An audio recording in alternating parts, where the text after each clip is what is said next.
Today is the 14th of April. Mark, the hot guy, messaged me for a booty call, but this time I was strong and didn't give in to it. I messaged back saying I'm not a free hooker, so I want $1,000 if we hook up again. He messaged and said that's pretty steep and good luck. So, that's one way to get rid of a user is by asking for money. Stand your ground and know your worth. I told him, well, I don't get anything out of it, that's why I'm asking for money. I doubt he will message me again, he will probably block me on everything now. I don't care though, like I said, I don't want to repeat a cycle of loving a player that won't love me back. I'm having fun at work flirting with some men anyway, so Mark isn't on my mind so much anymore. He will slowly fade away into the back of my memory bank. Also today, my housemate has cleared out the 2 bedrooms for me and his friend to stay in one each. The housemate's ex's parents came and collected all his ex's things and took them to their property into a big shed. I am so happy that I will finally have a room soon. I recently received an email in my inbox, which I didn't know was there because I didn't get notified about it. The email was from the investigators saying that the board decided not to do anything about Carrie impersonating a lawyer and the other things she has done. Oh well, she got away with it and I'm at a point that I don't even care. The system has let me down too much. I've decided to block Mark and some other guys from my social media. I had to free up my mind and my emotions and start again fresh with a fresh mindset. I feel bad if that hurts them, but I need to. It's the 19th of April. Yesterday, I drove to Albany to go to the gym. As I got in my car to go to the shops, I received a message on Messenger and a friend request from a customer I used to serve when I worked at the pub. We exchanged numbers and agreed to hang out. We met up at the Mount Barker Tower to get to know each other. It was kind of like a date, if you would call it that. He asked me a few times what my first impression was with him, and how I feel about him. I said you're a nice guy, but my first impression is that I see you as a friend, and I said there's no sparks, although we have a lot in common like our allergies to wheat and pineapple. He kept asking for the truth and I kept having to let him down and tell him I don't feel anything. He was pressuring me to feel a spark where there wasn't any.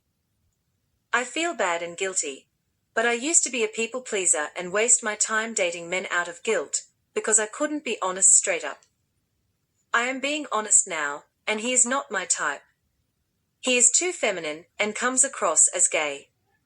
I don't feel good vibes with him. He seems codependent too.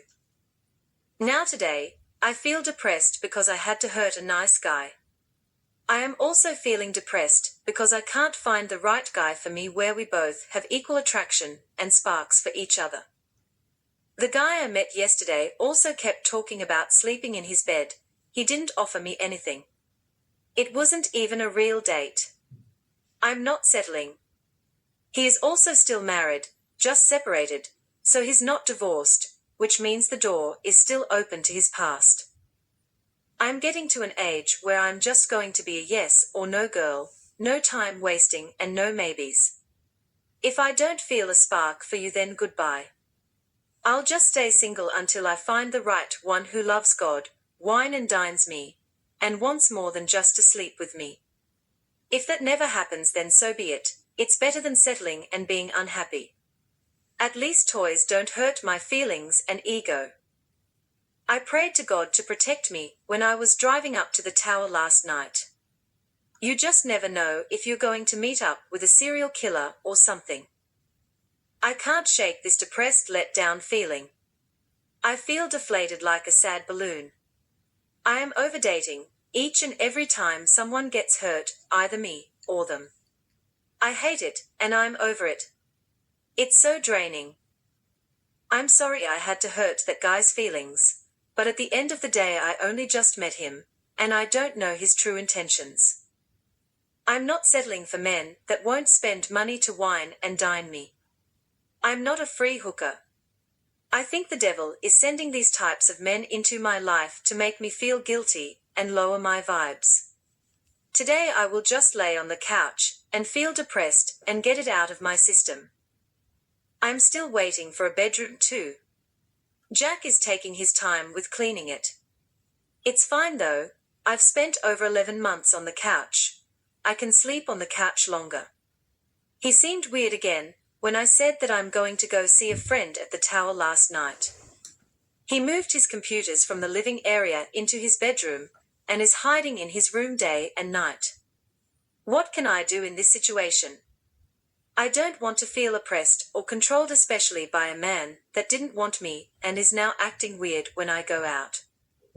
Also, can married men and emotionally unavailable men just stay away from me, please? I'm over it, just go away. Recently I planted some more plants out in the backyard under some trees and put leaves over them so that the housemate's friend doesn't touch them and pull them out.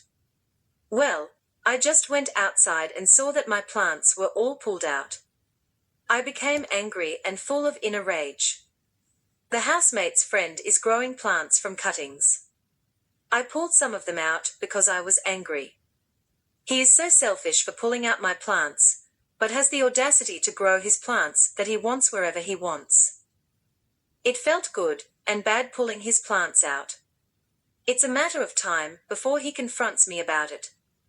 I'll just say, well, you keep pulling out my plants that I'm planting, so I want you to feel what I am feeling. I don't usually get that petty, but when it comes to plants you must leave me alone. I wish I had my own land so I can grow my plants in peace. I know I'm starting to sound like a grumpy old lady.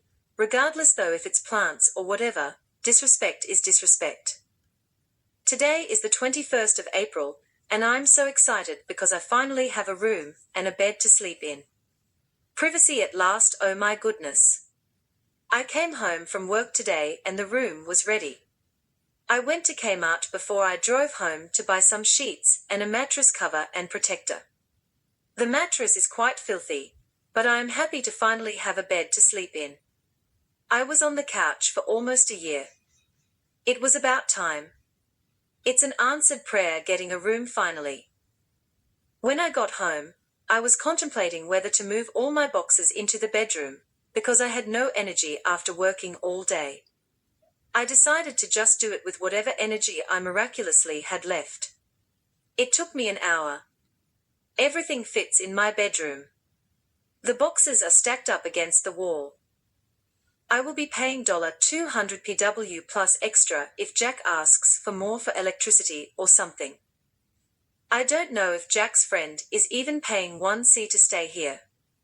Well, I'm just glad to have somewhere to stay for now. God always provides for me. There has been some petty bullying at work, but this time I'm not the scapegoat. I told the guy, a teenager being bullied, that he should make an anonymous report to the FWO about the bullying. The new detailing manager is setting him up to fail, and to make him look bad. The teenager is showing effort that he's trying and improving, plus we are all given a probation period when we start working. The manager doesn't like the teenager at all and wants to get rid of him. The manager is quite lazy himself, so I don't understand why he's being so mean. I told the teenager all about narcissists and scapegoats in workplaces, so he can go home and research more about it. He is trying to find another job. I told him that next time I hear the manager and the other co-worker complaining and being mean behind his back, that I'll try to sneakily record the conversation. Today is the 23rd of April, 2026. The bullying towards the teenager has stopped and I can't help but wonder if it is because the teenager told his girlfriend who works at the customer service desk that the bullying is happening. Maybe. I assume that my department manager in the detailing department must have been talked to by the upper management. They do not want fair work looking into the company. I feel like my department manager probably doesn't trust me now because I snitched and exposed it. It's okay though, because managers shouldn't act like that. The teenager has recently stopped being lazy and is trying hard to do a good job. The department manager is the lazy one. He has decided to palm off all the morning tasks onto me, like setting up the wash bay and doing all the bins when that is his job. That's the job the department manager is assigned to do before I get there at 8 a.m. He is acting so lazy. Me and the teenager were subtly watching the manager all day, and he did absolutely nothing at all. He just mucked around doing useless nothingness. I feel like the same old cycle is happening again, and I will have to stand up for myself soon. The manager is making me do all the bins, just like what happened to me at the supermarkets I worked at where I had to do all the dirty work. It's not fair that every manager in every job I work at makes me do the bins at every workplace. I must look like a pushover. Now I am becoming the scapegoat and being punished. It isn't fair. The bins are assigned to the manager of the department, who starts at 7:30 a.m. He wants to sit around for half an hour in the morning while he makes me and the teen boy do everything. What's worse is the manager's wife will be starting in the department soon. I have a feeling it will become toxic as hell, and I'll have to look for a new job once again. I'm so over these toxic cycles happening over and over again, it's draining me on a soul level. I feel disrespected. I just turned 33 years old, for crying out loud, so why can't I be treated like an adult? People just use me because I have energy, and they are lazy. I don't trust Jack's friend living here. I have a feeling he's been touching my stuff. My computer was turned off, and my phone said it's had 5 attempts of someone trying to log into it. He is very sneaky, and also, I came home today to enjoy a Jim Beam and Coke, and it looks like some of the Jim Beam is missing, either tipped out or drank. I have no proof though. I'm just going to keep an eye on him. I will hide my purse. Today Jack said he has turned the camera in the lounge room back on. I'm so glad I have my own private space. It feels like a huge heavy watched feeling is gone. I still feel suspicious though, and I can't make my podcast in the lounge room, because then he will find out about it by listening to it through the camera. There's no vents in this room, and I feel safe in here from secret cameras. I still feel traumatized from my old housemate in Melbourne, who had secret cameras in tiny, drilled holes spying on me. I finally feel safe having my own room. My nervous system can finally start healing. I believe this year is a year of healing. It is the year of the horse. I found a stable job, reconciled with family, have my own room, and joined the gym again. This year is better than the last few years of hell I've been through. I can finally heal and let go of the heavy burden of trying to survive and fight against evil forces and evil people. I like being single for now and friendless. It's nice to have a break from the obligations that come with having friends and relationships. It would be nice to find my soulmate, who is on my level, and has healed themselves from all their baggage though. This room I'm staying in has enough room for all my boxes stacked up, room for my bed, and a clothes and shoe rack, which is awesome. I still want my own house so that I can set up my sewing endeavors and art studio. I have to remind myself that the camera is in operation now, because I tend to talk to myself a lot and do quirky little dances and weird sounds and random singing. I don't want to be filmed being my weird self. It feels awkward. Today was dramatic. It's the 24th of April and the Friday before the long weekend. Today my manager and the other older co-worker were making fun of the teenager. One of the salesmen sent up a car that the teenager cleaned to the detailing department because he missed a few spots. When the teenager wasn't around, the department manager and the other co-worker were mocking him and teasing him for wearing glasses, and that's why he missed a few spots. They were putting him down and making fun of his eyes because the glasses make his eyes look bigger. When no one was around, I let the teenager know what they were saying behind his back. Later on, in the day, the department manager introduced his wife to the team because she will be joining the team on Tuesday. After she left, the teenager asked to talk to the department manager aside. They walked behind the shed, and the teenager ended up having a mental breakdown. Earlier in the day, he told the office ladies about the bullying, and they are getting HR involved next week. So the teenager told the manager that he's getting HR involved while they were behind the shed. The teen gave away the fact I told him about what they were saying. Now the manager and the other co-worker don't trust me, and the manager has been nitpicking at my work. He made me do bins today and open up the wash bay. He is so negative to work with and two-faced. Me and the teenager were watching the manager again all day to see what work he actually does. We noticed he picks up a cloth and goes around pretending to do stuff with it. I don't like two-faced people, and I don't want his negative spirit to rub off on me. I'm wondering if I did the wrong thing by speaking up. I feel like I'm going to be outcast by the team next week, especially with the manager's wife starting on Tuesday. I already don't get good vibes from her. She was giving me snarly looks. Her body language was negative and closed off. She had crossed legs and crossed arms. To top it all off, after that stressful day I went to IGA in my hometown and saw my old manager Carrie. She has a different car now, and she has lost a lot of weight.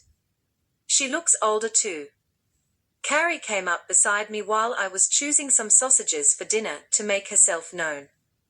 I didn't recognize her at first. I was in my own little world humming while shopping. I felt a bit guilty for how she looks now. I'm blaming myself for causing that on her, but it's not my fault. I have just been trying to stand up for myself. That's one reason I'm standing up for the teenager. Even though he's not very good at his job, that's no excuse for personal attacks and bullying by co-workers. I will be joining him in the HR meeting. He asked me to be there, so I said yes. Also, I know what it's like being the underdog because of how I was treated at the chemist. I am standing up for the scapegoats I come across too, because I know what it feels like when nobody is on your side. I know what it feels like when family doesn't stand up for you against the abuse that happened by the perpetrator. I know what it's like for nobody to help you or believe you when you need help. I have a lot of enemies. It makes me feel unwelcome everywhere I go in life. I speak truth and stand up for people. I don't want to be like my old friend, who didn't stand up for me behind my back, and was playing both sides of the fence. The teenager is just a young man, and this is one of his first jobs. I feel bad for him. He was lazy, but now he is trying hard, but is still not that good at the job. It's not his fault. He just doesn't have the natural ability to do this job. I just think everyone works at a different pace, and there has to be room for individuality in workplaces. I hope he either gets better at the job or finds a better job that suits his slower pace.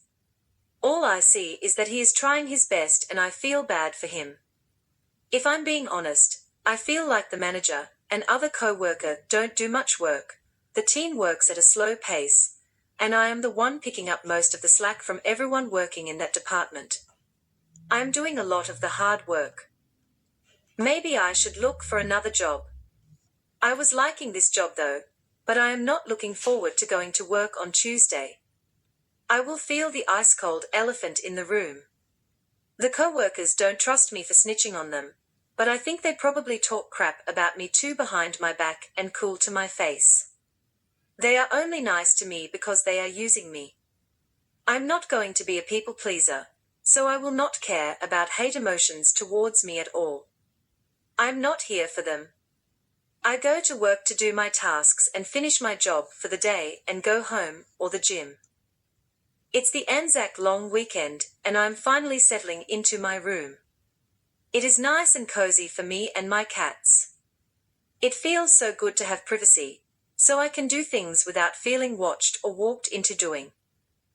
I messaged my mother because I found a video explaining how fluke worms can cause pancreatic stones.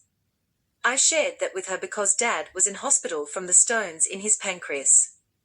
She hasn't replied. She didn't reply to other messages either, so I think I have become disowned again for some reason. It's okay though because I have cut the spiritual cords binding me to my family members, and I really don't feel connected to them anymore. They just feel like normal people off the street. My parents have always been contradictive, double-minded people who like someone 1 minute then cut them off in the next minute. I should know that by now. Well, I saw my family and now I feel like I have a blank canvas and can do something new or go somewhere new. They aren't holding me here. They don't even want me here anyway. What a day today. It's the 28th of April, 2026, and work was okay today. I was told not to talk much to the teenager and to keep to myself and focus on my own jobs. The HR meeting is tomorrow at 1:30 p.m. I was going to go with the teen, but was told not to by the department manager, so I won't go just to keep the peace. My mother has blocked my phone number, that's why she isn't receiving messages. I realized that after looking at the messages and the tick button was showing only one tick, and the message said undelivered. I was crying on the way home, because I just reconciled with my family and now they have disowned me again. I should just do the cord-cutting meditations again to disconnect from them forever. They are so toxic and two-faced that I want nothing to do with them.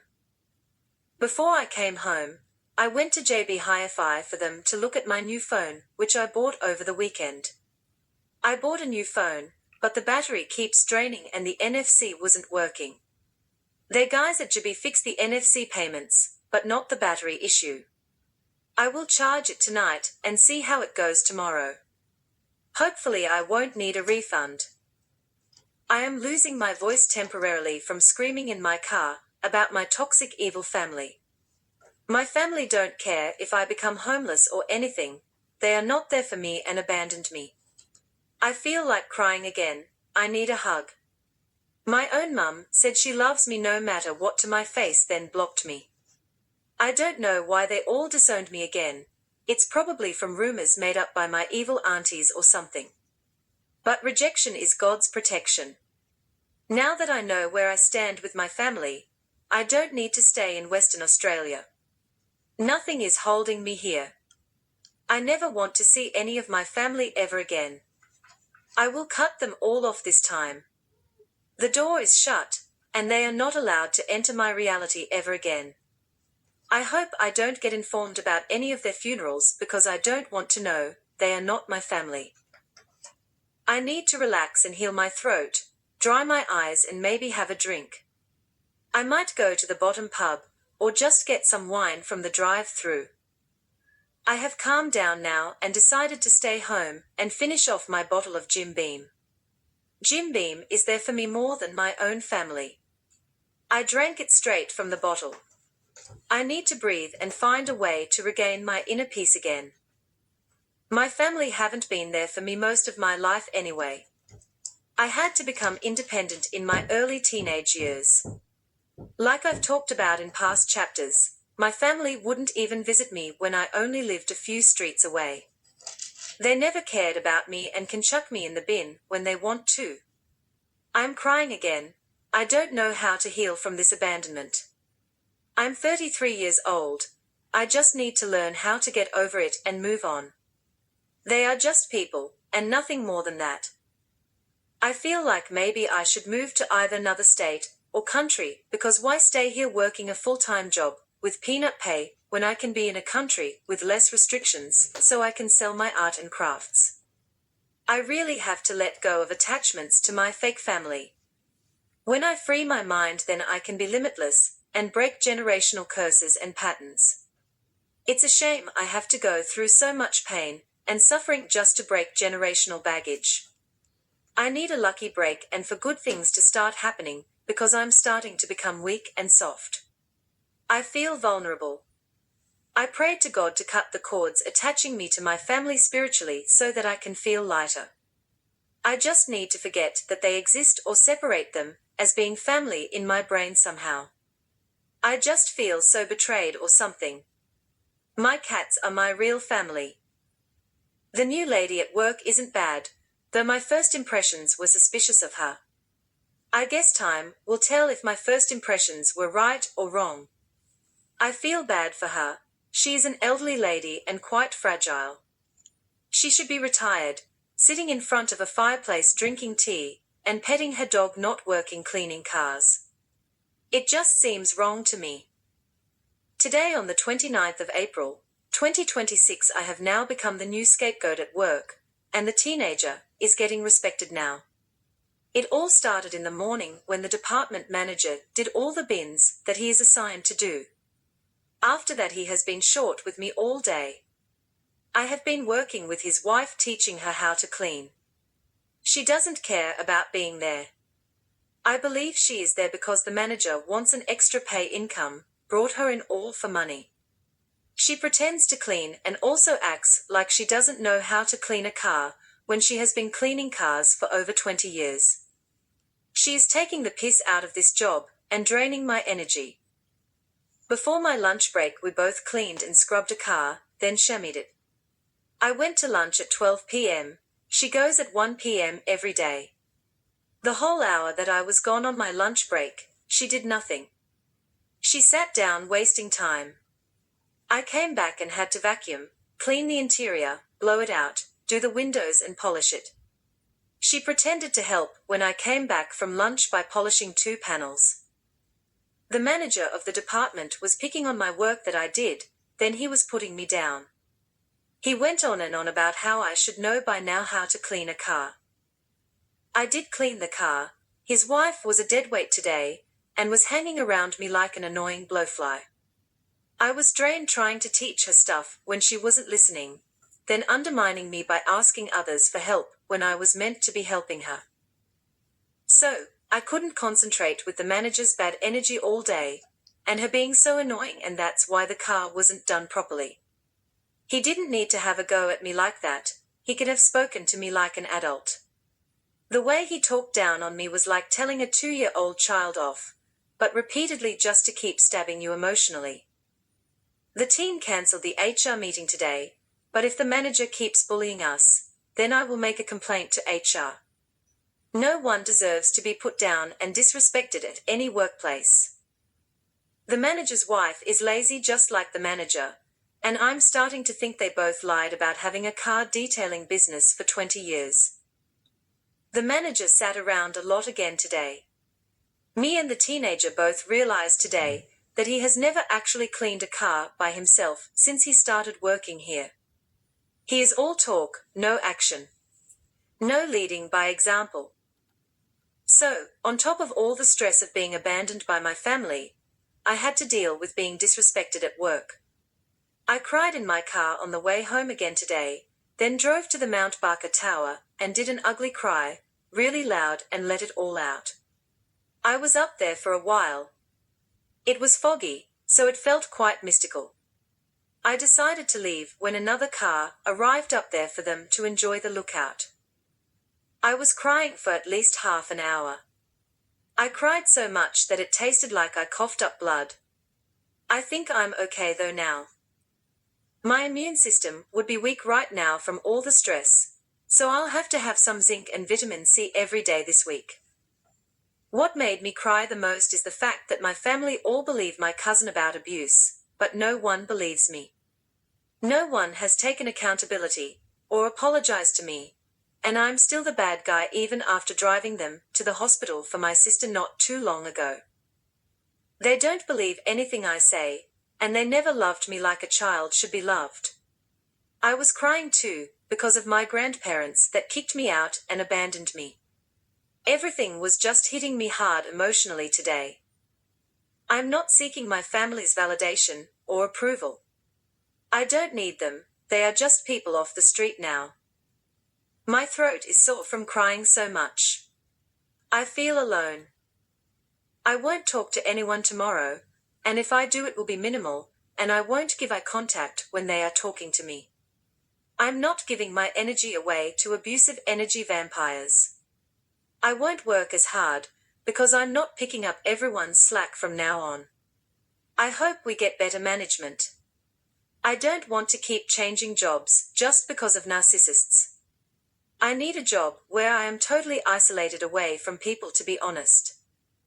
Today, on the 30th of April, 2026, I went to work and was pretty mad in the morning. I didn't talk to anyone for a few hours. As the day went on, there was lots to do, and I was keeping busy. Just before lunchtime, my manager, who is above the detailing manager, came up to the detailing shed to talk to someone about something. As he was leaving to go back down to his department, he asked if I had anything to talk about, so I took the opportunity to tell him how the detailing manager treated me yesterday. I told him everything, then he said he will have a talk to the detailing manager later. After lunch, the detailing manager asked to talk to me in private. He said to me that he doesn't believe he did anything wrong, but he is sorry if he offended me. He said he is approachable, and that I don't need to talk to upper management about bullying or anything that goes on here. I told him I accept your apology, even though it's a half apology. During the conversation, I mentioned to him to please not talk about other people around me. I don't like the negativity, and I just want to do my job and go home. I think the higher-up manager likes me or is attracted to me. He wants to be around me and says flirty things. For example, it was raining today, and he said he would hold an umbrella for me while I work. The other day, he was playing around skipping and said I should skip. He said he would hold my hand, but that would be too forward. He also looks at me flirty and smiles a lot.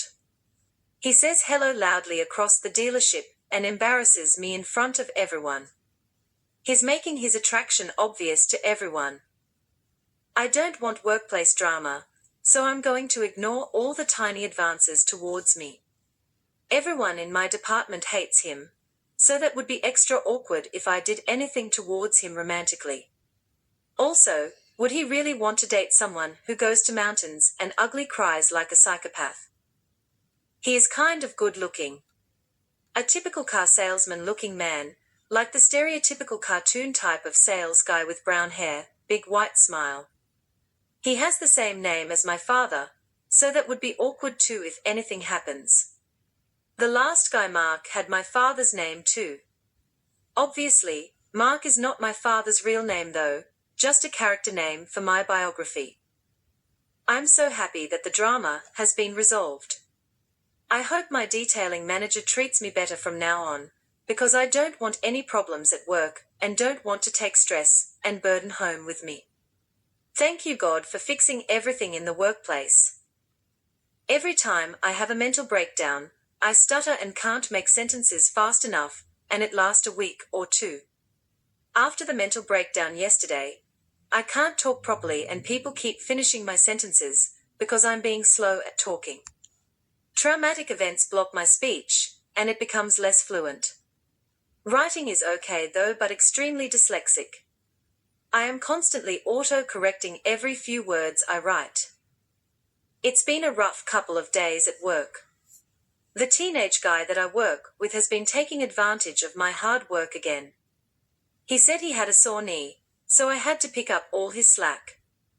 I told him, well, can you please lock up one of the boards of keys, which takes me less than 2 minutes to do. It took him 25 minutes to lock one row of cars with the one board of keys that I asked him to do. He took ages so that he wouldn't have to help me with anything. After we signed off for the day, his knee was miraculously better, and he was walking fast to his car even though he was limping in front of everyone shortly beforehand. I told the detailing manager about how he took advantage of me. He said he will talk to him. Later on, the manager said he won't say anything. He just doesn't want to get done for bullying, I guess. I'm pretty annoyed at every workplace that employs lazy teenagers and doesn't hold them accountable for being slack. When I was a teenager, I worked very hard and always strived to do a good job.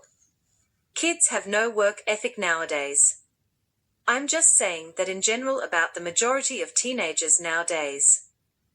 That spark I had for working in this workplace is now diminished. My soul doesn't want to work here anymore. I like the cleaning of the cars, but not the drama. I hate picking up other people's slack. It makes me feel like a doormat. It makes me not want to work at all. I'm so over people treating me like that, especially arrogant, lazy teenagers. I still have to get up extra early on Friday and face the court case in NSW for the pre-trial. My old boss Carrie hasn't adjourned it this time, yet. She has one day to adjourn it, otherwise it will go ahead. I don't want to get up extra early then travel to Albany, do the pre-trial review then go to work. It will be a long tiring day. I might ask to take Friday off if there's no conflict. I still haven't got paid from the other case yet, so I will tell the New South Wales court that there's a conflict because there's already a court order open related to the matter. I'm not sure that I will ever get the money owed to me. Maybe one day, I hope. One of my cats has been peeing on Jack's couch lately. He sent me screenshots of my cat peeing. I cleaned the cushion covers in the washing machine and put a plastic bag underneath the couch cover to make it waterproof. My cat peed on there again, so I went to Kmart and bought a waterproof mattress protector and some wee pads for pets. I cleaned up and put those things down to stop the cat peeing. I also put down alfoil to deter her. She hasn't done it since, so I'm glad about that. I showed my work colleagues the screenshots of my cat peeing.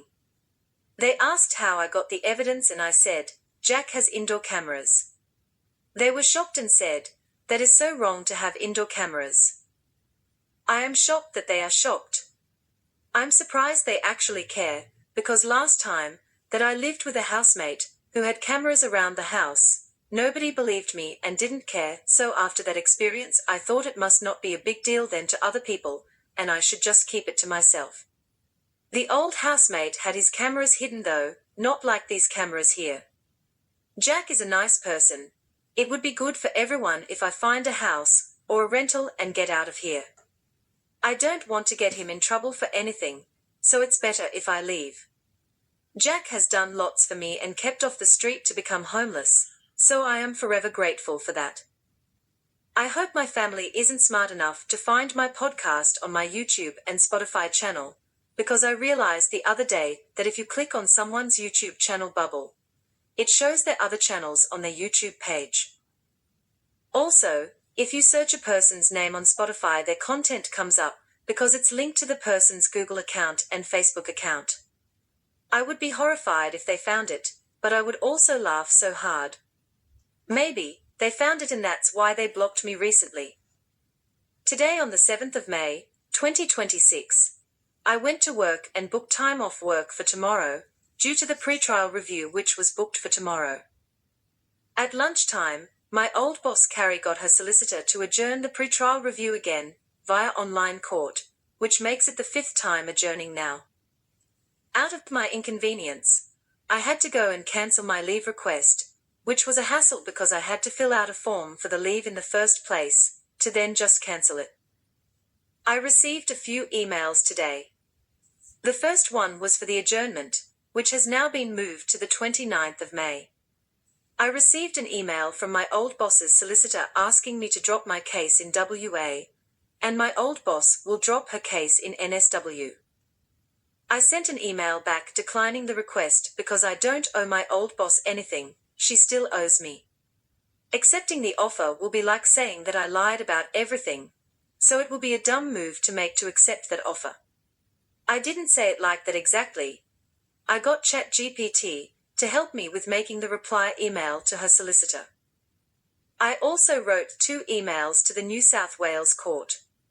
The first one I sent was through an online inquiry, because I couldn't find their email address. I sent the first inquiry email because I didn't realize that Carrie's solicitor had sent me that offer email, so I wrote to the court that there's no attempt at settling outside of court and that Carrie has adjourned the case multiple times. I then discovered the email from Carrie's solicitor right after making the online inquiry, with the court containing the attachment of the offer, so I emailed the court again with their proper email address, this time explaining there's been an offer, but I declined and wished to proceed with the adjourned pretrial review on the 29th. When I was at work today in the morning, I told the teenager co-worker that I will be taking tomorrow off for legal reasons. About 10 minutes later he fell sick apparently. I think he was just jealous of me taking a day off. He went home sick at 10 a.m. I had to do his work today, like putting the flags away, and locking up all the vehicles in the front yards. It was so obvious, but who knows, he could have been sick and not faking it. It could have been a pure coincidence. I am working tomorrow anyway, so he didn't need to be jealous. Everyone in my department is betting that he won't come into work tomorrow. I'll probably have to pick up his slack again tomorrow. Yesterday on the 8th, I wish I had have taken the day off now. I should not have cancelled my leave request. My co-workers in my department have now outcast me. The teenager has become rude to me, so I am not going to talk to him anymore. I'm just going to keep to myself. Yesterday, they all planned lunch together, at the same time, and didn't tell me they were having a lunch gathering. They got takeaway food and sat around eating it with each other while I was working, 5 foot away, because I had already taken lunch. My lunch is always at the same time. I see how it is now. I know where I stand now, on the outside. The company got rid of the contactors that clean cars after a customer has a service on their car. My boss in the detailing department said that we will all have a rostered week for each of us to take turns doing, to now do the service cleans that the contractors were doing. I bet I will be made to do all the cleans because I am now the outsider underdog, scapegoat. I also have more energy, and I am more fit than my co-workers, so they will take advantage of me. I am currently looking for another full-time job. This job is okay and stable, but it's very low pay for the work that is done. Other detailing jobs pay $35 per hour. Here it's only $26 per hour. I could just go to another dealership. My manager and his wife are setting me up to fail. The manager told me to clean a car his way, a lazy way, and apparently that's how we are meant to clean cars. When I brought the car up to the shed to dry it with a special cloth, the car had dirt on it and in the paint. I told the manager that his way of cleaning is not good. He said polish will get the dirt out. I polished the car, but it took longer than necessary because I had to scrape each spot of hardened dirt off. His way also leaves watermarks on the windows, which is so annoying because I have to put elbow grease into getting out the marks. Unnecessary hard work caused by negligence by him.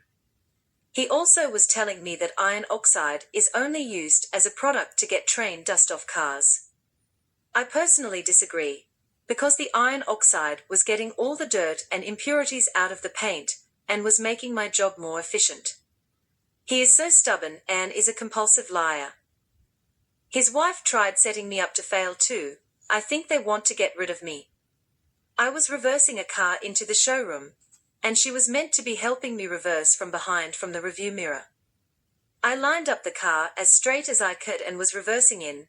I was fine and could have made it without her help, but she was telling me to swing the car around right, so I started steering right. I shouldn't have listened to her, that annoying lady, because one of the sales guys came over and accused me of almost crashing the car. He took over what she was doing and told me to reverse in straight. I got the car in, but after that I was pissed off at the manager's wife for trying to sabotage me and cause me to almost crash a vehicle. Now we all need training reversing the cars into the showroom. I could do it on my own before, but that stupid lady sabotaged me. I am still annoyed thinking about it. The high-up manager was angry at the whole situation. The manager's wife is so irritating to me. She keeps asking really obvious questions. After I patiently explain something to her, 10 minutes later she'll ask me again, or someone else the same thing to undermine what I said. Now I just tell her, sorry I don't know, you will have to ask someone else your question. I just want her to stop talking to me. If I have to do the contractor's job every week now, then I really will try harder to find a better job. I hate being treated like this. Hopefully I'll find a job where I can work by myself. By the way, next time I work with someone who is getting bullied, I won't do anything, because now I am the bad guy, the outsider. I'll keep my mouth shut from now on. The teenager that I helped took advantage of me for being a kind person and is now treating me as an outsider because I told the manager about him taking advantage of me and him being lazy. All my co-workers are lazy and unfit. They palm off a lot of work to me and give themselves the easy jobs. I've decided to not talk at work. I'll come home and write in my book instead. The co-workers I work with always give me all the cars with a sunroof. They never take cars with a sunroof. They are all lazy and I feel like leaving this job. I am overworking. I am over jobs and the annoying lazy people that treat me like a pebble under a doormat. I prayed to God and asked him to either get rid of the teenager or take me out of that job. Now I'll wait. I am pretty sure it's me who will be leaving soon. Jobs just don't last long nowadays with me. People see me and think, oh wow, what a lovely doormat I can walk over, use and abuse and pick up my slack. Even when I stand up for myself, it goes unheard and not taken seriously. Or they see me as a problem and outcast me for speaking the truth. The other day, the department manager's front tooth fell out. It happened to him while he was at home, and he came to work with a missing tooth. It scared me and brought back trauma from seeing my old friend's tooth fall out into her hand right in front of me, and trauma from my little brother smashing his front tooth on a desk after slipping on a Lego block which had wheels on it. I was thinking, maybe that happened to him was spiritually from lying and bullying and came back as karma.